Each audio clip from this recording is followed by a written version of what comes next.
السلام عليكم ورحمة الله وبركاته. ازيكم يا حبايبي، عاملين ايه؟ ان شاء الله النهاردة هنعمل كفتة فراخ بس بشكل جديد. جبت هنا نص كيلو من البانيه وهضربه ضربة كده في الكبة بتاعتي، وهنزل عليه بوحدتين بطاطس متوسطين واكون سلقاهم قبل كده. وبعد كده هنزل عليهم بملح وفلفل وشوية بهارات مشكلة، وهضرب ده كله كده مع بعض لغاية ما يديني خليط متجانس. بعد كده طلعت الخليط دوت من الكبة وهنزل عليه بمعلقتين من النشا بحيث ان هي تمتص السوائل الموجودة في الفراخ بتاعتي. واجيب اي كيس تلاجة واخد قطعة كده من الفراخ وادهنها بدهن من الزيت عشان تتفرد معايا بسهولة. والحشو زي ما انت عايزة. انا هنا جبت عندي لانشون وجبنة رومي، عايزة تحطي جبنة شيدر، جبنة موتزاريلا، اللي انت عايزاه.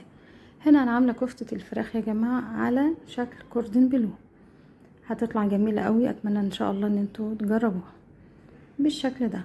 وبكيس التلاجة اللي احنا حاطينه نحاول نجمع اجزاء الكفتة كده ونقفلها على بعض، مش هتفك معانا متخافوش. انا ما شاء الله الحمد لله عملت الكمية كلها ولا واحدة فكت مني. بس كده خلصت يا جماعة. اهي بالشكل ده احاول ان انا اجمعها بحيث ان ما يكونش في حاجة ظاهرة من الحشو. بعد ما اخلصها كلها هحطها بس في الفريزر 10 دقايق عشان قوامها يجمد شوية. على ما انا احضر بيضتين هنا حطيت عليهم شوية من الفلفل الاسود، وطبق فيه دقيق، وطبق تاني فيه بقسماط مطحون. بس كده هجيب الكفتة بتاعتي واحطها في الدقيق، هقلبها كويس، وبعدين هحطها في البيض وبعدين البقسماط.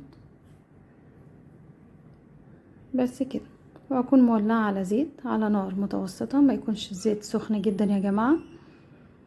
وابدا في قلي الفراخ او الكفته بتاعتي. بس كده